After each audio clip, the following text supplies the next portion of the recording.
I'm a farmer by birth. I was trained to be a scholar by some of the best that I will not name here.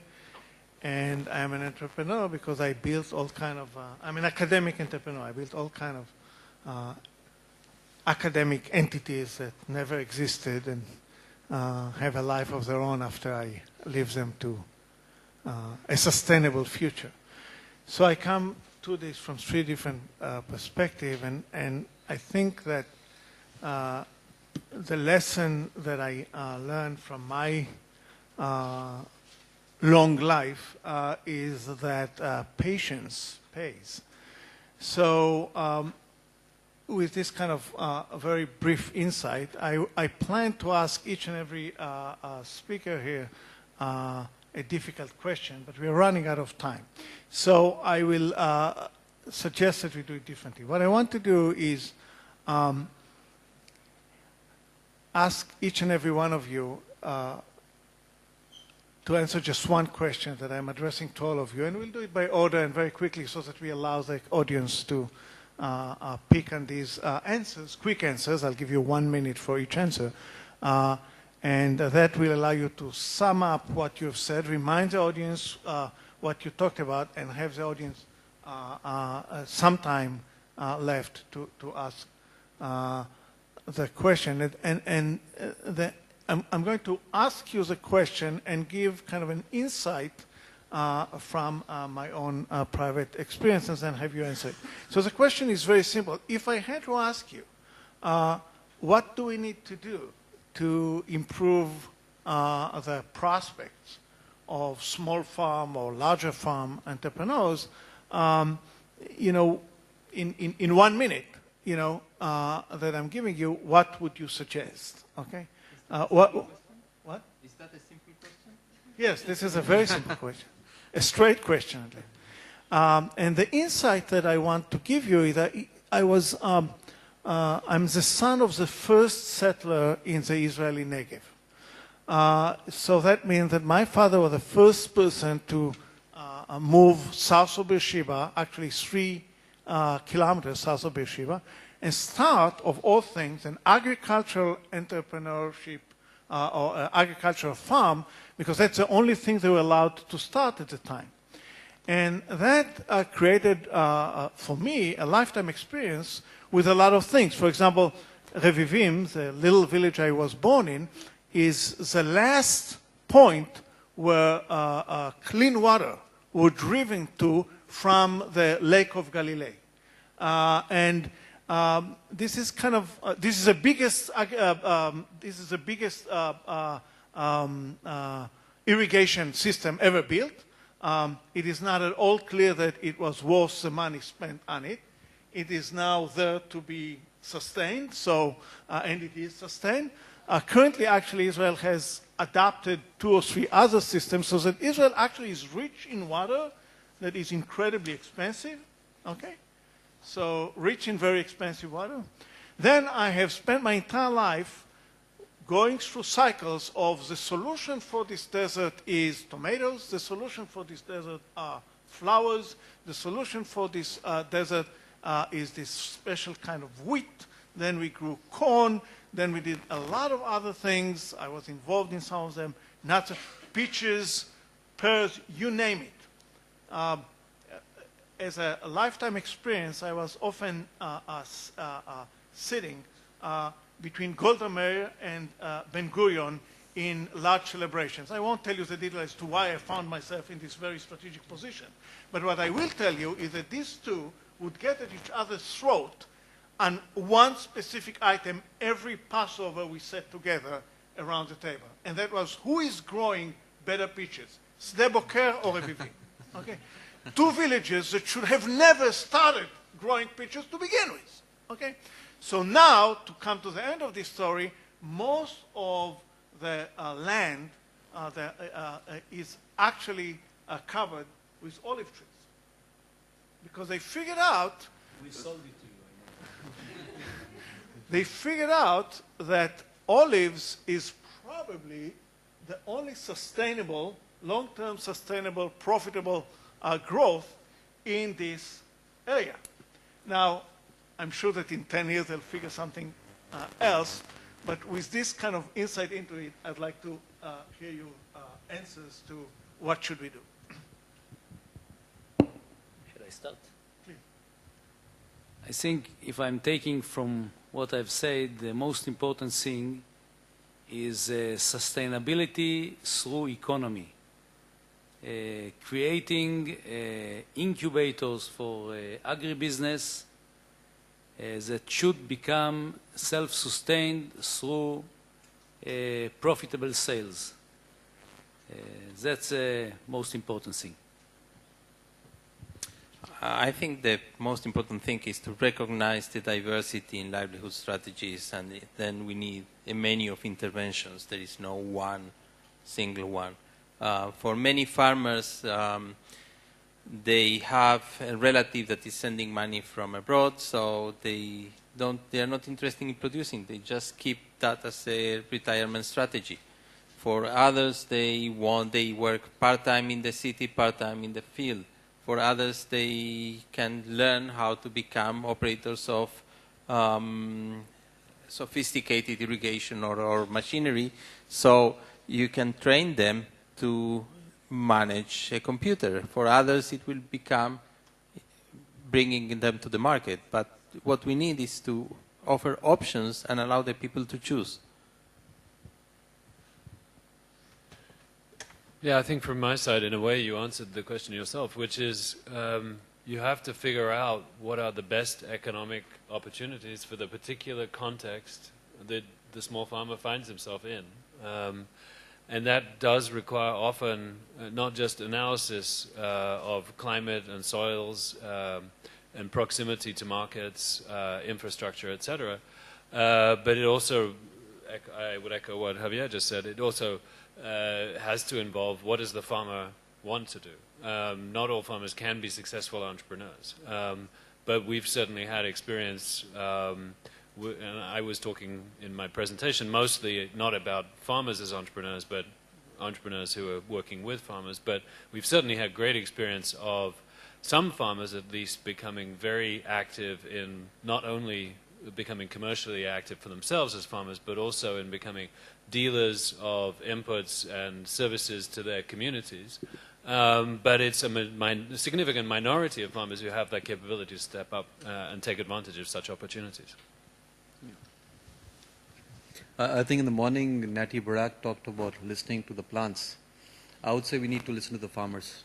We need to spend more time with them, get those insights, and build solutions around what his requirements really are. The next step really would be in terms of understanding those market chains, because while we do talk of social empowerment, political empowerment, very important for the small farmer, but I think the first step for anything would be economic empowerment. So once you find economics driving his decisions, you're going to find better adoption of technologies and well-being.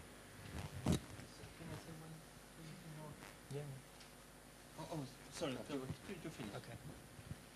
Okay, that makes it easier. I'm not the last person to speak. So it's been answered, I think, many times over throughout the panel. But you know, the actual identification of the olive tree, the profitable, sustainable business, has always been something people have been chasing. I think identifying the strengths behind the different market actors in the ecosystem is essential.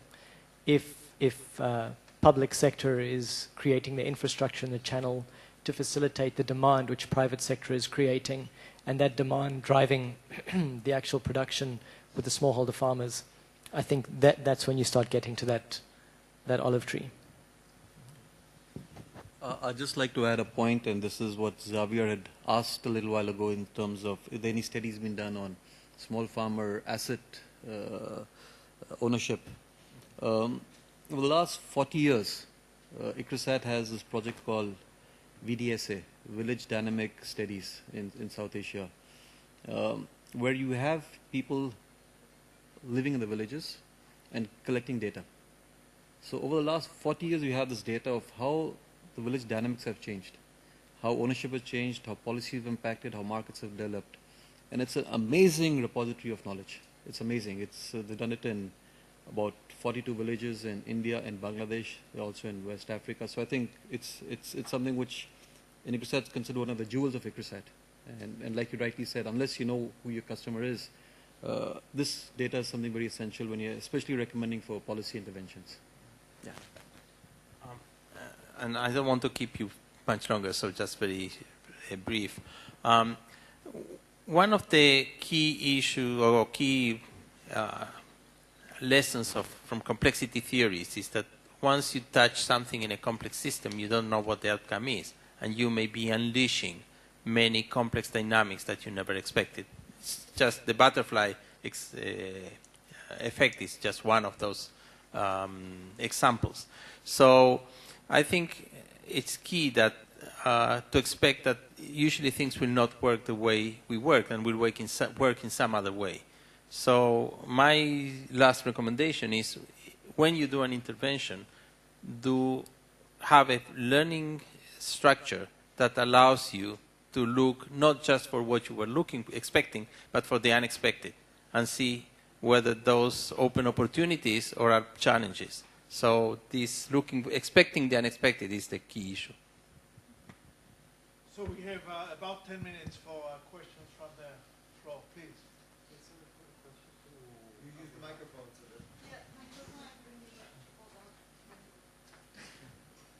Use this, but that was not working.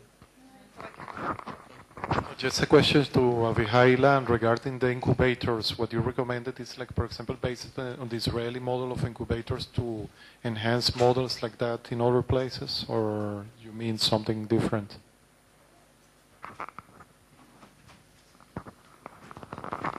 I think definitely, we didn't call it incubator, but that's what it was.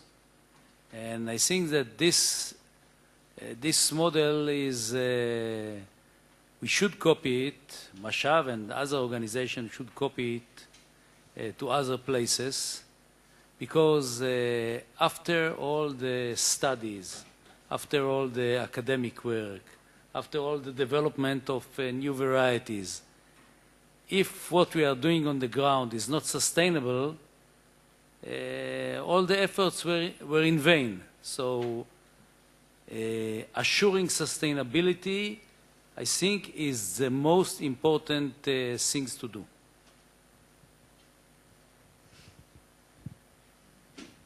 Please.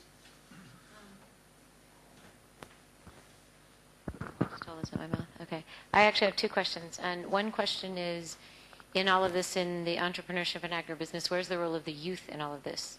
In talking about sustainability also coming out of the university sector. And the second question is, I was asked this morning, but I think it's relevant and probably directed to Technoserve as well, which is, what's the role of the NGO? Because it's mentioned in the title, and I've heard people say words like subsidies, intermediaries, partners, and that leads to Technoserve. What's the difference between your long-term platform and your short-term platform? What criteria do you have, and how long, in terms of both sustainability and profitability, should an NGO be involved in this type of partnership? Because I think everyone's presentation had the role of an NGO, and I think it's a very valuable and important question.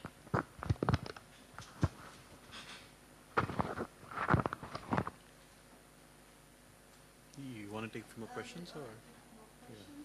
No, we'd like to answer one by one, Okay. because we know otherwise I'll have unanswered question, and that's not.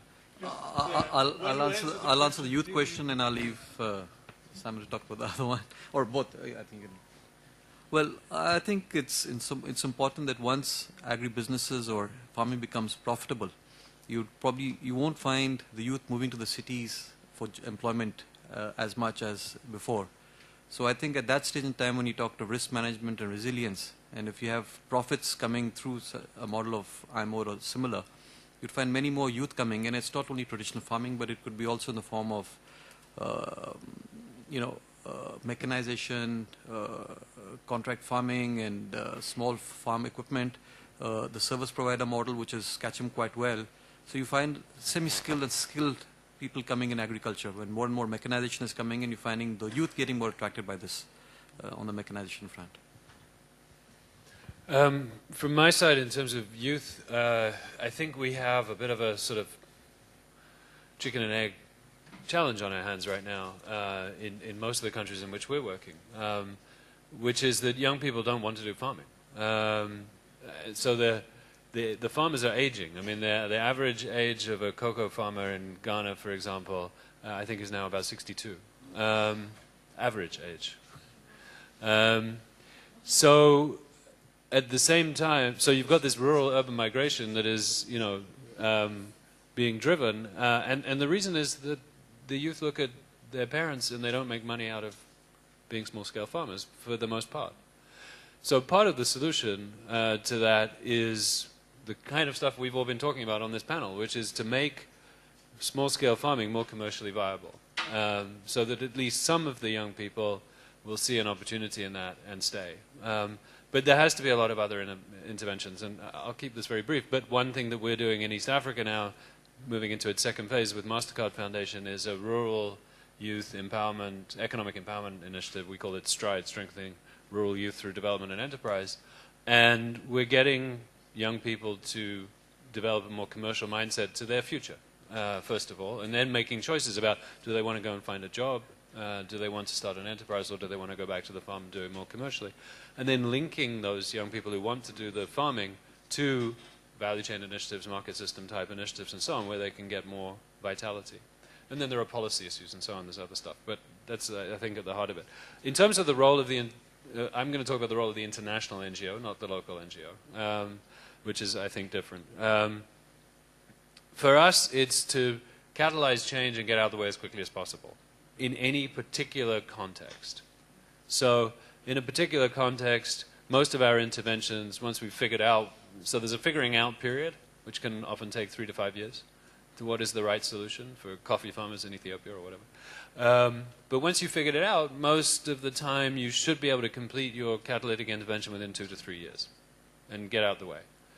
But then there's the knowledge transfer piece, the replication piece, the scaling piece, and that, of course, for an industry platform or even a region of a country and so on, could take much, much longer. I mean, we've been present and failing for many years in many countries for a very long time. But I would say that you should be able to complete your work in a region of a country. If you have enough resources and so on, it's really hard. It's a bit of a sort of how long is a piece of string kind of question, but I would say within a decade now. I mean, I think we have enough knowledge now, enough evidence of good practices. In most regions, in most countries, when you're dealing with small farmers, their crop mix is going to be 3 to 4 products that you're probably going to want to transform and then probably drop others. So there is complexity there, but if you think about it from that perspective, you should be able to complete that transformation, I would think, within about a decade.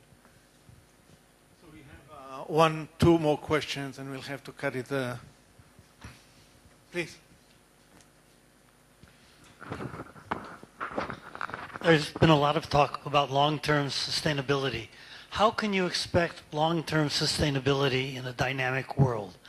3 degrees increase in temperature, your olive trees are dead. Somebody engineers palm to have an equivalent oil, your market is gone. I think it's wrong to even discuss long-term sustainability. There's only short-term solutions in agriculture. That's the history of humankind.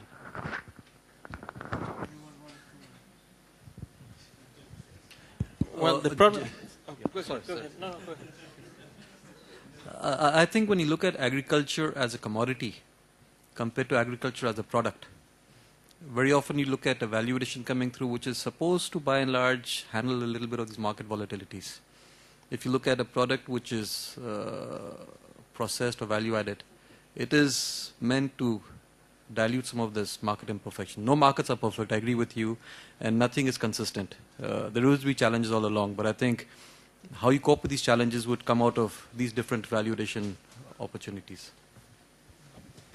I think the problem is essentially how you define sustainability.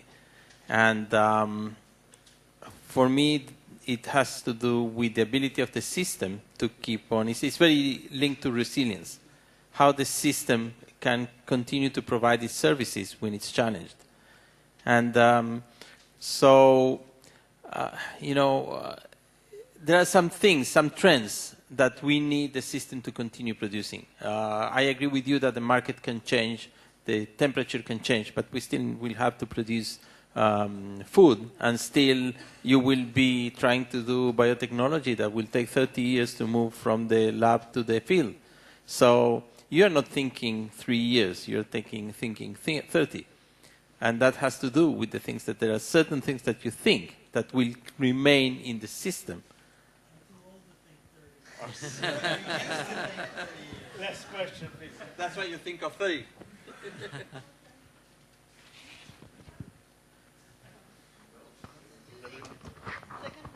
Last question. Okay.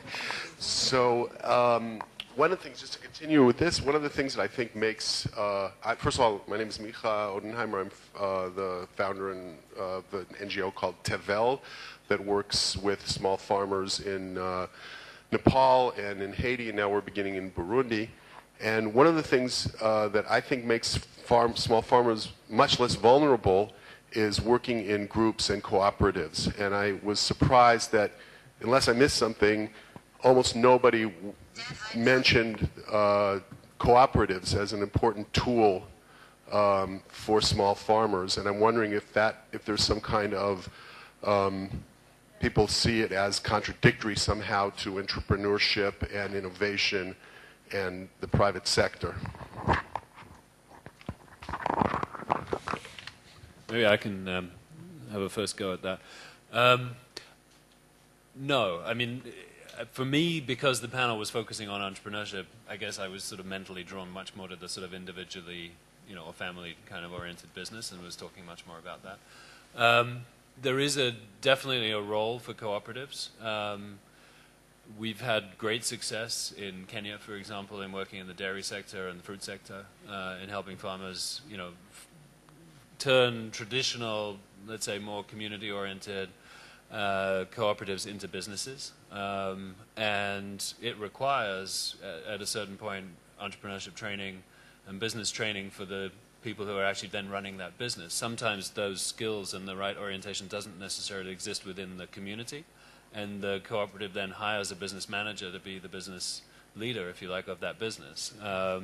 But certainly the idea of sharing liabilities, risks, and costs, and so on at a community level around some kind of an aggregation model, which is typically where cooperatives, I think, are most relevant, is an opportunity. But in many places we've also had failures with that. And often the failures come because the politics intervenes. And you have cooperatives in certain environments that have been used as political tools. And then it's very hard to establish good governance, transparency, collective ownership, and strong leadership. And then you need different business models. And I would say the final thing about cooperatives also is I think it's very dependent on the crop as well. So some crops, I think, lend themselves well to cooperatives and others don't. So I get to say the last word, so I'll connect all of this and say the following. I grew up in a kibbutz, and as I was growing up, everybody was predicting the end of the kibbutzi movement as such, and numbers were dropping, and youth was leaving, and the average age of the farmer well, guess what? In the third millennium, we are experiencing a very... I grew up as a scholar. I spent some time showing and explaining why these cooperatives cannot work because of the internal difficulties of maintaining them, and because sustainability is always difficult, and the different crops. And there is a huge movement of return to these cooperatives in two different ways. Actually, the original cooperatives are experiencing an unexpected growth, but even more fascinating is youth around the globe, not just in Israel, organizing themselves in small cooperatives to self-sustain. And my son actually created one. So my father created one. I left it, became a neoliberal, as they call them here. And then my son created a new one in the new form. And but I think that this teaches us a lesson about, on the one hand, how difficult it is, how non-ergodic world we live in, to use a Douglas North, one of